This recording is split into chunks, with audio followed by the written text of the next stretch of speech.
nessa edição da TV Espaço Homem, nós trazemos uma entrevista muito importante. Ele já falou conosco também, né, via celular, já foi muito bonita, muito interessante a palestra que ele fez conosco, a entrevista. E eu disse, doutor, eu gostaria muito que o senhor colaborasse conosco também, para falarmos também para os homens, né, na questão assim das doenças vasculares, as doenças cardio. Agora está uma confusão aí dizendo que também com a questão da Covid tem a ver, muitos homens vindo a falecer, muitos homens doentes. Aí ele aceitou, viu, gente? Olha que maravilha. Então, hoje nós estamos com uma honra muito grande, tá? Com a entrevista do Dr. Ricardo Contesini Francisco, que vai saudar vocês agora. Para nós é uma honra, viu, doutor? Só as palavras aí. Olá, para mim é uma honra muito maior. Muito obrigado pelo convite. Fico muito feliz de conversar com vocês e com os nossos espectadores. Olha, doutora, eu quero começar fazendo um desafio para o senhor, muito interessante. Existe uma tese de doutorado de uma indígena na USP. Ela se formou na área de nutrição. E o trabalho, ele versa sobre o seguinte: os maiores inimigos da raça humana são ambos venenos brancos, ou seja, açúcar e sal. E o que o senhor acha? O veneno entra pela boca mesmo? Ele se soma às gorduras, que seria o terceiro veneno? Como é que é essa história agora, né? É uma doutora em nutrição, hein? Sim, foi uma tese muito boa. Na verdade, sim, eu acredito piamente nisso. Eu tinha um professor que dizia uma frase que eu gosto bastante, que ele fala: a gente é o que a gente come, né? Então, eu acho que isso vale muito, ainda mais nessa situação que a gente está passando, isso é mais do que atual. Na verdade, tanto o sal quanto o açúcar são substâncias que elas têm que ser usadas com moderação. O excesso de sal, ele pode causar algumas alterações no nosso organismo, como hipertensão, ele piora a reatividade vascular, é como se o vaso ficasse um pouco mais duro. E o açúcar, ele predispõe a outras questões, como obesidade, predispõe a diabetes ou outras alterações. É bem verdade que isso vale muito mais para o açúcar refinado, então o nosso corpo ele precisa de açúcar, ele precisa de glicose para funcionar, principalmente o cérebro. A função cerebral ela só consegue funcionar através de açúcar, de glicose no caso, mas o excesso tanto de açúcar quanto de sal, sim, podem ser muito prejudiciais à nossa saúde. E aí, no caso, somado às gorduras, que gorduras se referem? Por exemplo, óleo de soja, gordura animal, que gordura é? Vai lá. Você sabe que isso é uma discussão que já tem na cardiologia há muito tempo, mas ela já foi desmistificada na década de 80, 90, com grandes estudos mostrando que os indivíduos que faziam um abuso de colesterol, né, de gorduras saturadas, que são aquelas gorduras que vão fazer parte do colesterol, eles tinham mais alteração cardiovascular, né, eles tinham mais doenças cardiovasculares. Então, o importante para avaliar, isso eu acho que é uma dica muito importante para quem vai no supermercado, fazer as compras do mês ou para alimentação, é procurar a quantidade de gordura trans e gordura saturada. Essas gorduras, que a gente chama oxidadas, elas têm maior risco cardiovascular e elas devem ser evitadas ou consumidas numa quantidade muito pequena. Mas existem também as gorduras boas, como as gorduras insaturadas, aquelas que tem, por exemplo, na castanha, que tem algumas substâncias do abacate, né? Que são gorduras boas, que são gorduras... o nosso corpo precisa de gordura para fazer hormônio, para fazer célula. Então, a substância é importante, mas a gente tem que se atentar principalmente àquelas que são as gorduras trans e as gorduras saturadas. Certo, perfeito. Olha, é muito importante essas dicas aí, porque é como o senhor disse, né? O que a gente come, o que a gente acaba ficando saudável ou doente. É um resultado, né? Mas quais são as piores doenças cardiocirculatórias que esses três inimigos que a gente reportou agora, né, três inimigos alimentares provocam? Essas doenças, elas chegam até a condição cirúrgica ou são de tratamento ambulatorial? Como funciona isso? Bom, a gente tem os maiores fatores de risco para doença cardiovascular. Quando eu falo doença cardiovascular, engloba principalmente infarto e AVC, né, que é o derrame. Então, é a hipertensão, o sal é super importante no desenvolvimento da hipertensão, a diabetes, né, o excesso de açúcar pode predispor a diabetes, claro que tem fatores genéticos também que influenciam, mas na sua grande maioria o diabetes ele pode ser induzido pelo consumo excessivo de açúcar, né? A obesidade, e aí entra tanto o açúcar quanto o sal, o colesterol, né? Então o colesterol é um dos principais vilões, né? Dessa condição cardiovascular, principalmente de infarto. O sedentarismo, super importante, quer dizer, o fato de você não praticar atividade física, e que é bem interessante nesse caso, porque a atividade física ela pode aumentar o consumo de glicose, de glicemia, e diminuir a diabetes, né? Além de também a prática de uma atividade física constante também diminui os níveis tanto de colesterol quanto de hipertensão. Então, o sedentarismo ou a falta de atividade física também acaba sendo um risco cardiovascular. E aí entram aquelas coisas que a gente não consegue modificar, como idade e história genética. Então, o excesso dessas substâncias podem predispor a esses fatores de risco, que são fatores de riscos importantíssimos para eventos cardiovasculares.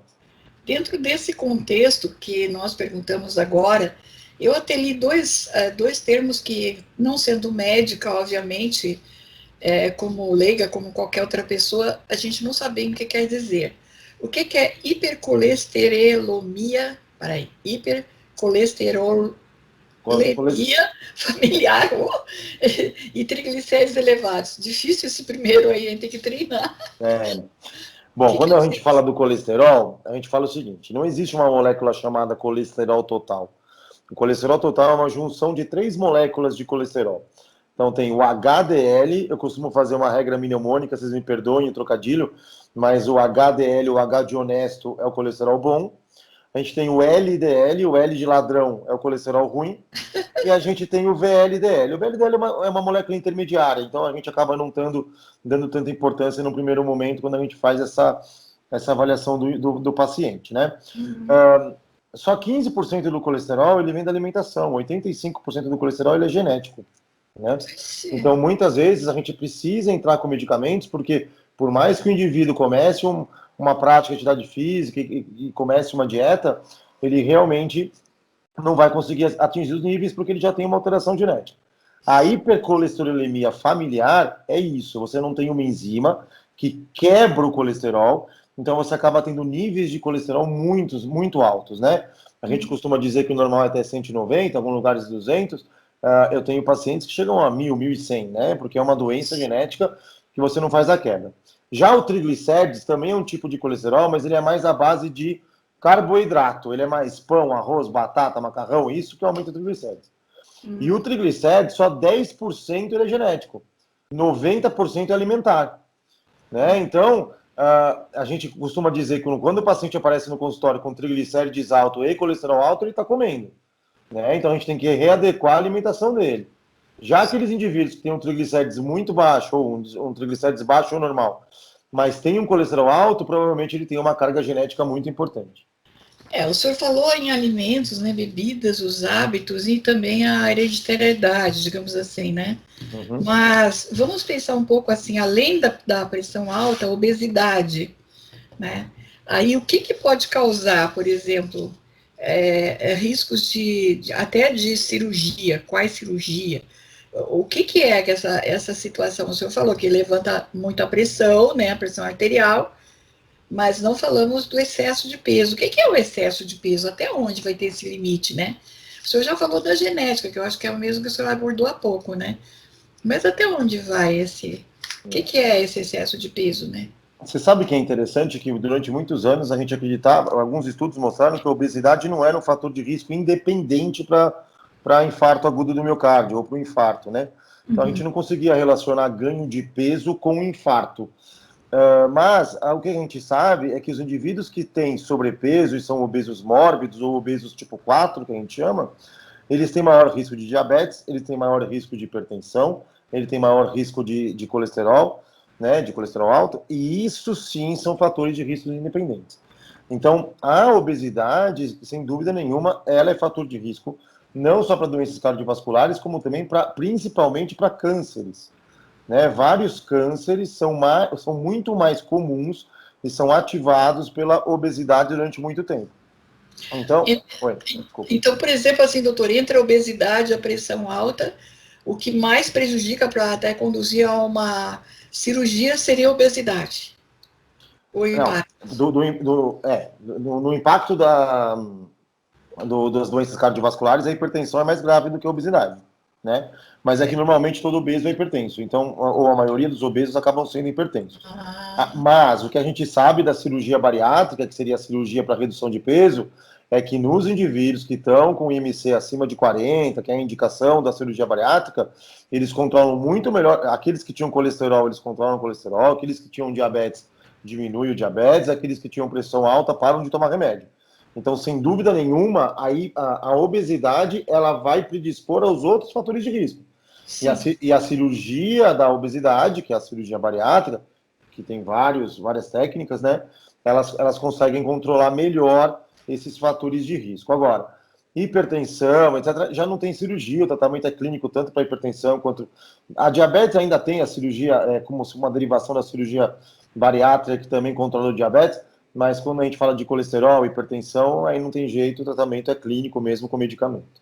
E o que é que eu li também, não entendi muito bem assim, maus hábitos, mas não especifica, maus hábitos é uma coisa tão ampla. Verdade. Quais são esses maus hábitos? Xingava a mãe do concorrente. Ser mal educado, né? O mau hábito. Não, os maus hábitos são os maus hábitos que a gente fala dos estilos de vida, né? Então, indivíduos que abusam de alimentação com muita gordura saturada ou trans, indivíduos que abusam de doces, né? De abuso da glicose, dos açúcares, etc. Principalmente a falta de atividade física, então aqueles indivíduos que são totalmente sedentários, isso sem dúvida nenhuma é um dos principais fatores de risco para doenças cardiovasculares. Então tudo isso acaba entrando como maus hábitos, né? E aí entra também tabagismo, utilização de drogas, etc, né? Então quando a gente fala maus hábitos, é tanto a falta de atividade física, na questão da alimentação, que você não tem controle alimentar, né? Acaba exagerando muito em alimentos, em substâncias que realmente trazem maiores riscos para a sua saúde, e o uso de outras substâncias exógenas, como tabagismo, drogas ou remédios, estimulantes, etc.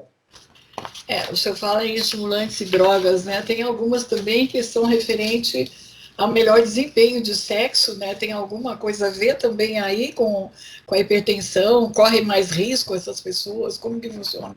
Isso é muito interessante, porque existe um estigma que saiu há algum tempo atrás, e é legal a gente esclarecer para quem está nos ouvindo, né? Você sabe que o sildenafil, que é a droga mais famosa, ou a pílula azulzinha, né, como dizem, ela foi inventada para hipertensão, na verdade. Ela foi desenvolvida para controle de pressão. E aí, como efeito colateral, ela fazia ereção. E aí começaram a ver esse lado da ereção, dos aumentos dos vasos, dos corpos cavernosos do pênis do homem. Então, não é que a utilização desses medicamentos aumenta o risco cardiovascular. O que acontece é que os indivíduos que já tiveram problema cardiovascular, como infarto, derrame, etc., muitos deles tomam um remédio chamado nitrato, que são remédios que para controle no pós-infarto. E esse nitrato, essa classe de medicamento associada com o sildenafil e todos os outros derivados, eles fazem uma reação no organismo que a pressão cai a zero. Eles dão um choque hipovolêmico. Então, o que a gente diz é que a utilização dessas... Quando você for utilizar os medicamentos para disfunção erétil, e que mudou a vida de vários casais, a gente não é nada contra eles, mas vocês têm que avisar se acontecer alguma coisa no pronto-socorro, porque se você estiver tomando esses estimulantes, você não vai poder tomar o nitrato, que é uma das medicações que a gente utiliza algumas vezes no pronto-socorro. Outro ponto que é importante é que, normalmente, muitos homens, quando acabam utilizando essas medicações, eles acabam ficando mais animados, né? E eles acabam realizando esforço físico acima do que estavam acostumados. E se ele já tiver uma obstrução no coração, já tiver alguma doença, o fato de ele fazer um esforço físico além do que ele está acostumado, sem saber de nenhuma doença prévia, pode ser um risco. Então é isso que a gente orienta, mas não utilizar a medicação. A medicação a gente usa e realmente já ajudou vários casais. Certo. Agora, eu cheguei, li um negócio que me chamou muita atenção. O que é o ponto de risco cardiovascular global? Que sintomas são esses? Que hora que chega isso? É no hospital que vai chegar? Tem que chegar correndo, vai fazer a cirurgia, vai botar um marca-passo? Como é que é essa confusão toda aqui? Eu li, doutora, de não, tem que o médico tem que responder. O risco cardiovascular global é quando você junta todos esses fatores de riscos do indivíduo, né? Então, a gente tem alguns dados que são super interessantes. Tem um estudo uma vez chamado Interheart, que ele pontuou quais eram os maiores fatores de risco para o indivíduo ter algum evento cardiovascular. E aí entrou tabagismo, diabetes, pressão alta, obesidade, colesterol e etc. E entrou as coisas boas, né? Por exemplo, a ingestão de uma pequena quantidade de vinho diária parece que protege, né? A prática de atividade física também protege. Então, são vários pontos, né? Então, quando o indivíduo chega no pronto-socorro, a gente tem que saber mais ou menos quais são primeiro a dor, qual é a dor que ele está sentindo, né?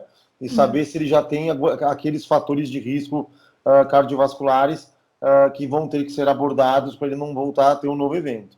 Então, é nesse sentido que a gente conversa.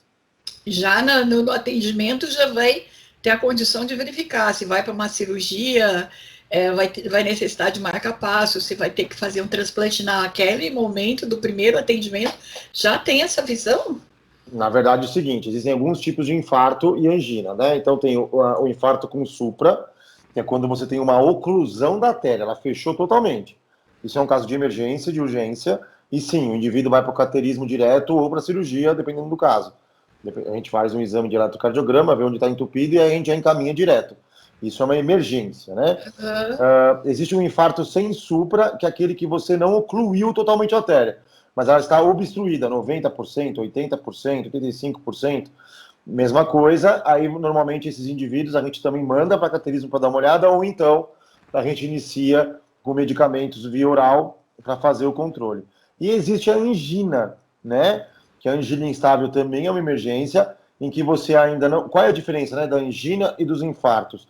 A angina dos infartos, você tem uma morte celular. Você faz um exame chamado troponina, em alguns casos, CKMB, depende, tem vários nomes. Então, se você teve perda muscular, se morreu célula, é infarto. Se ainda não morreu célula, é angina, mas também é uma emergência. E aí, nesses casos, você manda para cateterismo ou para cirurgia, se for o caso, mas também você tem a possibilidade de fazer o tratamento clínico quando necessário. Certo. Agora, veja bem, é interessante.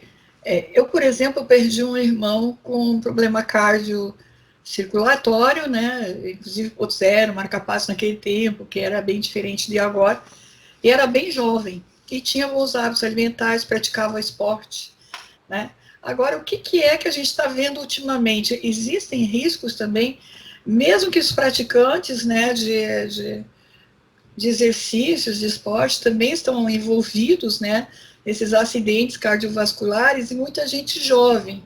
O que leva a isso, né? O que está acontecendo que as pessoas jovens também acabam enfrentando isso, né? Tá, primeiro eu queria esclarecer do marca-passo. O marca-passo em si, ele é colocado na emergência quando o indivíduo tem um infarto e ele mata o nervinho do coração. E aí você tem que botar o marca-passo para o coração voltar a ser comandado, né? Mas na grande maioria, o marca-passo é colocado quando as pessoas têm bloqueio. E nem sempre isso é decorrente de algum efeito de isquemia ou de infarto. Ele pode ser só uma questão genética ou de alguma doença adquirida na infância, tá? Então, nem sempre o marca-passo é uma necessidade, é uma emergência. Normalmente ele é feito ambulatorialmente, você diagnostica que tem algum tipo de bloqueio e aí você indica a colocação do marca-passo. Quanto à atividade física, eu acho que isso é super importante. A gente sabe que a prática de atividade física contínua e prolongada, ela diminui as chances de doenças, tanto cardiovasculares como infarto, derrame, etc., como diminui diabetes, diminui hipertensão e diminui a chance de ter câncer. Então, a prática de atividade física ela é super importante. O problema é que aqueles indivíduos que realizam uma prática de atividade física muito intensa, competitivos, triatletas, etc., eles têm que saber se o coração deles é normal, se ele pode realizar aquele tipo de atividade física.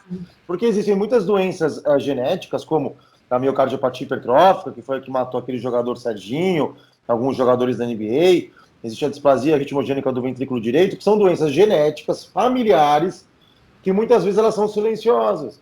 Então, se você não sabe que você tem, ela vai se manifestar em algum momento da vida. E a atividade física, para esses indivíduos que têm esse tipo de doença, ela pode ser um gatilho. Não que ela faça mal, mas ela pode ser um gatilho porque ele já tinha uma doença que ele não conhecia.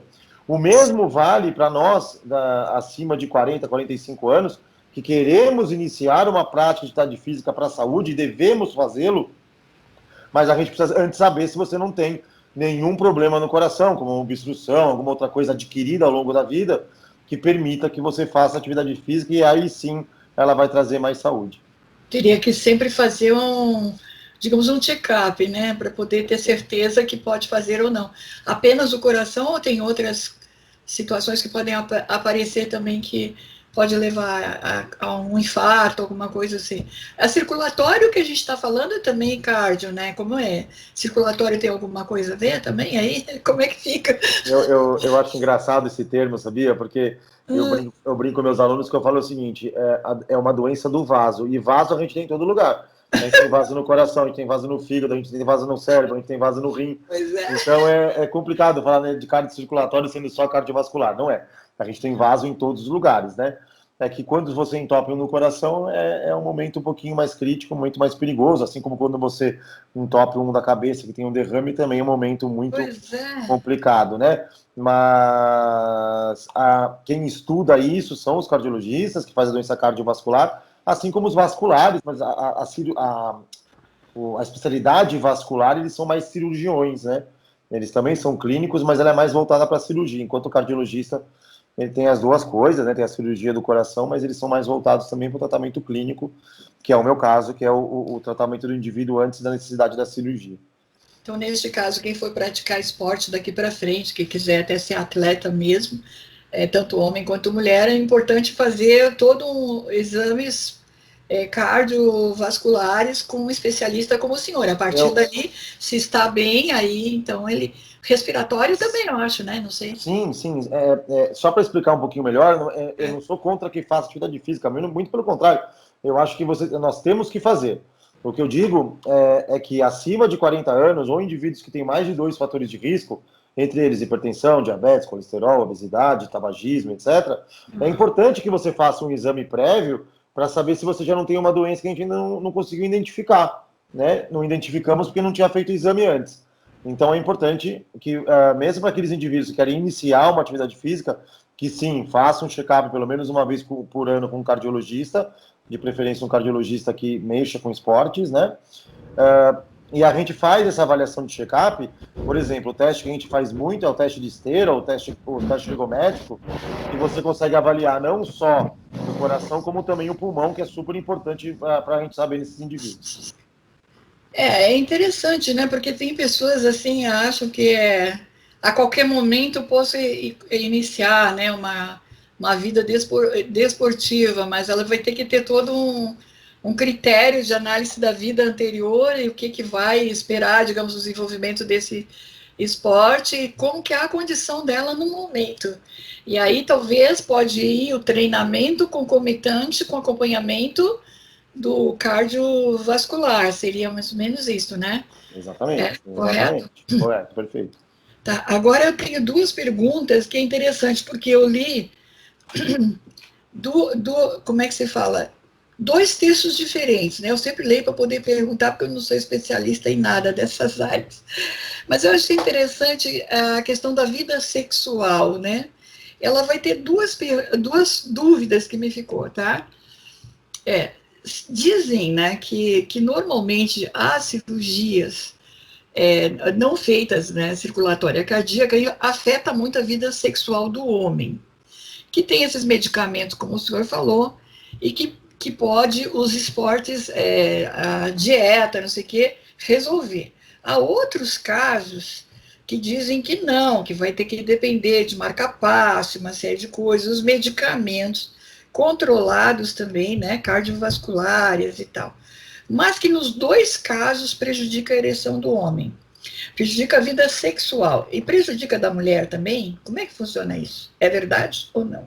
Então, esse ponto é super importante da gente conversar, né?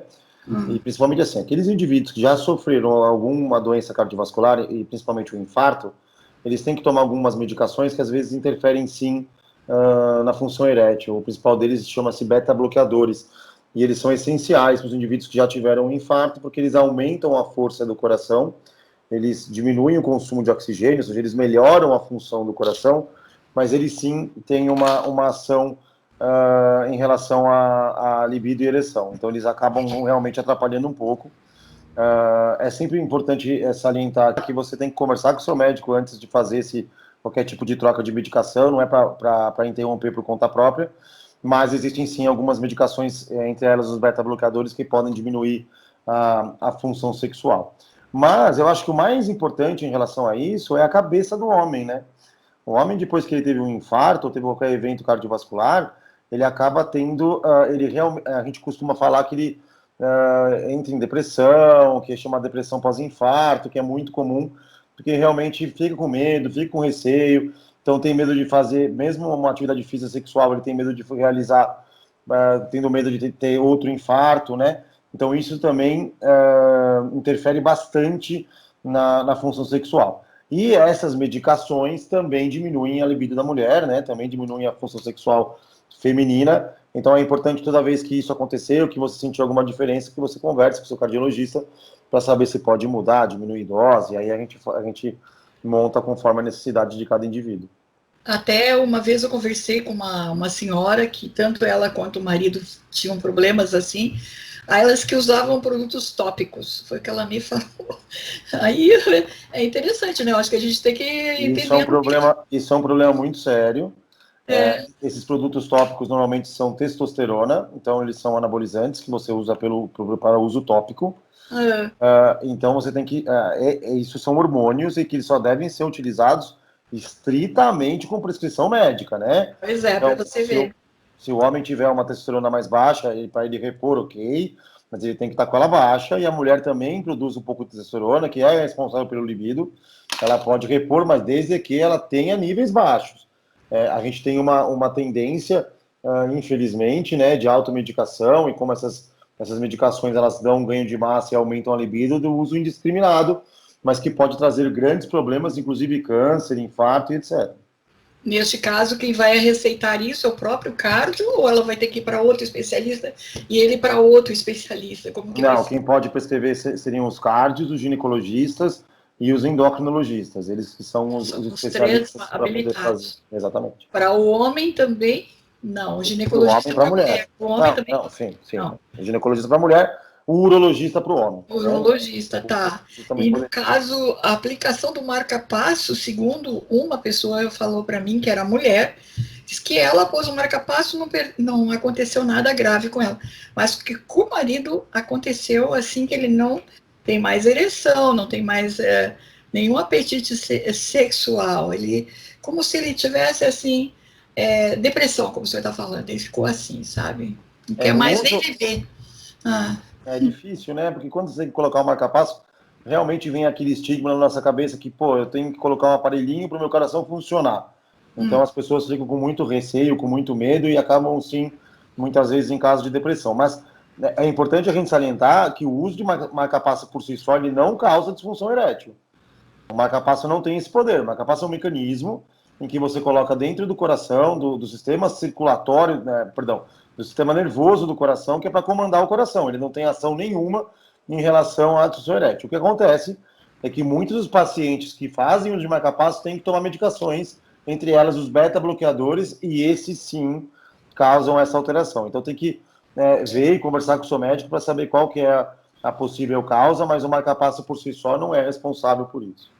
Você vê como é diferente em cada situação, né, doutor? Que a gente vai ver, né? Esses dias nós estávamos conversando também com uma especialista em câncer, né? Uma doutora no mundo da academia, enfim, que ela trabalha. E aí a gente estava vendo, também tivemos um especialista em câncer masculino. Quer dizer, é interessante como cada grupo de situações vai influenciar, né? É engraçado que tudo desencadeia também no campo da vida sexual da pessoa, né? Não é porque é o psicológico do indivíduo que vai envolver muitas vezes também, né? Eu não tenho dúvida nenhuma que 70%, 80% da nossa função sexual, ela começa da nossa cabeça, né? Sim. Então, situações de ansiedade, de depressão, etc., elas realmente vão causar algum distúrbio, não necessariamente por ação direta, mas porque o indivíduo realmente não consegue ter, porque está com outras preocupações na cabeça e isso atrapalha realmente. e às vezes até a ansiedade, né? A cobrança de poder ter um bom desempenho acaba atrapalhando o indivíduo nesse momento, né? Eu creio também assim que se o câncer, né, como a outra especialista estava falando, o câncer é uma coisa assim, tá? Você olha e fica chocado, tudo aquele processo cirúrgico. Agora o coração, a pessoa diz assim, tá no meu coração, sabe como é? Eu vou ter um infarto a qualquer momento. Eu acho que os dois são difíceis de lidar, né, doutora? Essa emoção aí para recomeçar, né, a vida sexual, eu acho que seria isso, né?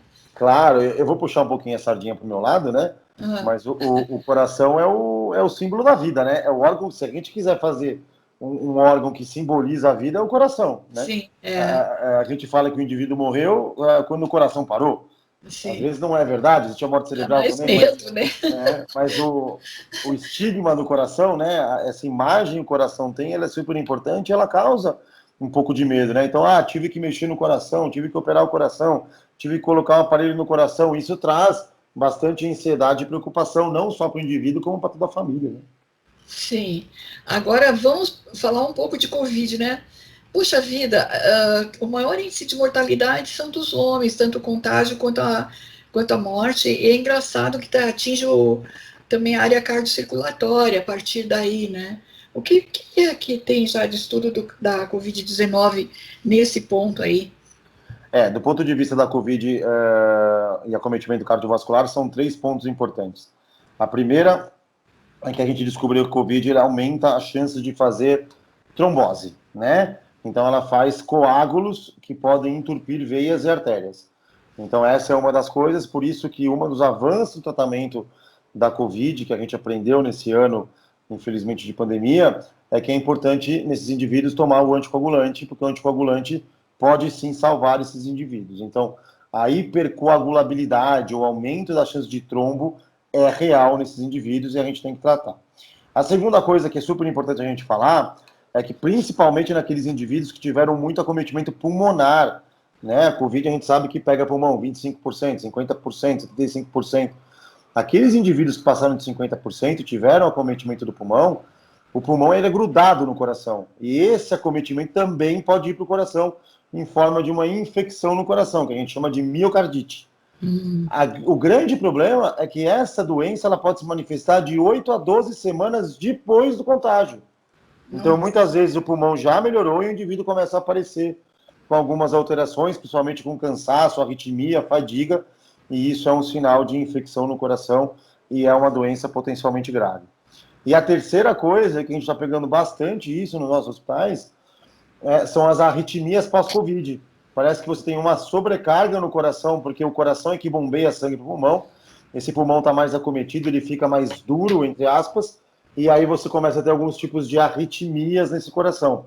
Tanto as supraventriculares, que são aquelas da parte de cima do coração, como as ventriculares, que são a parte de baixo do coração. Então, os indivíduos acometidos com Covid têm que ficar de olho no tratamento cardiovascular, porque realmente, da mesma forma que pegou o pulmão, pode pegar o coração. Interessante é que aqueles indivíduos que foram assintomáticos ou que tiveram um acometimento muito pequeno, a chance de ter acometimento no coração também existe, mas é muito menor.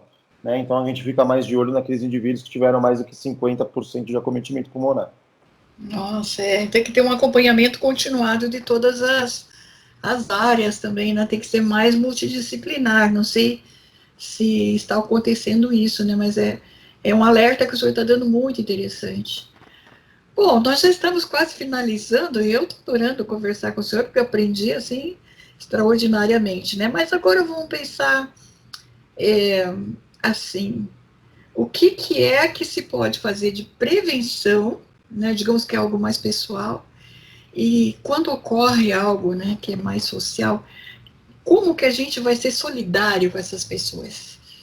É interessante porque a gente quer agradar, quer, né, acolher, e de repente a gente está deixando a pessoa constrangida, né? Tem esse lado da solidariedade, o outro pode não nos receber bem, que a gente pensa que a gente está com pena dele, vamos supor. É Mas legal. em relação ao Covid, você está dizendo? Eu acho que entre todas, né, as questões tanto da Covid, né, que é uma situação nova, quanto os problemas cárdios, né, quer dizer, de repente assim a gente vai falar e a pessoa assim, ela tá me sentindo que eu tô aleijada, que eu tô com marca-passo, e daí como é que fica? A psique, né? Toda aí a gente vai com o sentimento tão bonitinho. Eu acho assim, a medicina evoluiu muito, a cardiologia em especial evoluiu bastante, né? Então, eu acho que a prevenção é o melhor remédio, né? Eu não quero ter que colocar uma capaço, eu não quero ter que colocar um stent, eu não quero ter que fazer uma cirurgia cardiovascular. Claro, que se for necessário a gente faz. Mas o ideal, e isso vale muito para a Covid também, é que você prevenir o aparecimento dessa doença, né?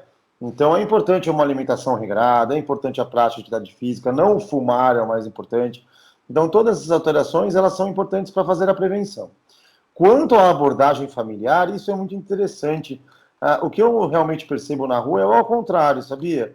As pessoas, quando vêm, que sabem que o indivíduo teve algum problema, etc., elas principalmente cardiovascular, né, o infarto e tal, elas ficam mais próximas, elas tentam ajudar, elas incentivam. Eu acho que o maior problema é o próprio indivíduo. O indivíduo ele veio com mais medo do que as pessoas normalmente que estão em volta, né? E eu acho que o mais importante para a gente, isso é essencial, é esse trabalho que vocês fazem, que é a conscientização, né? Um infarto agudo do miocárdio, uma doença cardiovascular, pode acontecer com qualquer um, né? Doenças genéticas, elas podem acontecer com qualquer pessoa que não saiba que tem e pode ter uma alteração. Isso não é motivo de discriminação, né? Ou isso não é motivo de diferenciação, muito pelo contrário. Graças a Deus a medicina evoluiu a um ponto que a gente consegue trazer essa pessoa para o novo cotidiano de uma forma totalmente natural. Eu considero também um pouco assim, posso estar errada, mas os médicos, quando estão atendendo o paciente, talvez seria interessante orientar a família, para que a família até oriente os amigos, né? Com essa solidariedade com ele daqui para frente, para que ele não se sinta que envergonhado, estou cuidando dele demais, um aleijado, tá falhando, né? Tá aleijado, né? Entendeu? Agora eu estou causando problema para a família, porque a pessoa, ela está sensibilizada, a gente não está na cabeça do sentimento dela para saber o que ela está sabendo. A pessoa quer ser solidária e está atrapalhando, de repente, né? Como que a gente ensina as pessoas a serem solidárias com as outras numa hora dessas? Né? Os grandes hospitais já têm esse serviço, né?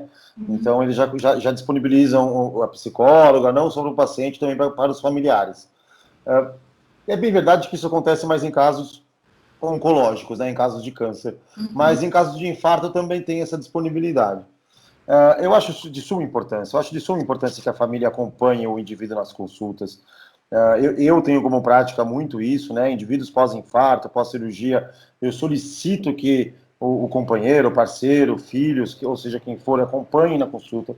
É importante o médico explicar, é importante o médico desmistificar, que eu acho que é o mais importante, né?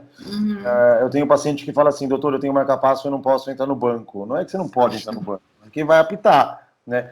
Eu não posso usar o micro-ondas. Não, existem coisas que você tem que saber. Então, é importante que o indivíduo leve a família, que a família esteja disposta também aí e que o médico sim explique, exemplifique e tire todas as dúvidas para poder voltar a ter uma vida normal, porque na grande maioria as pessoas voltam a ter uma vida normal.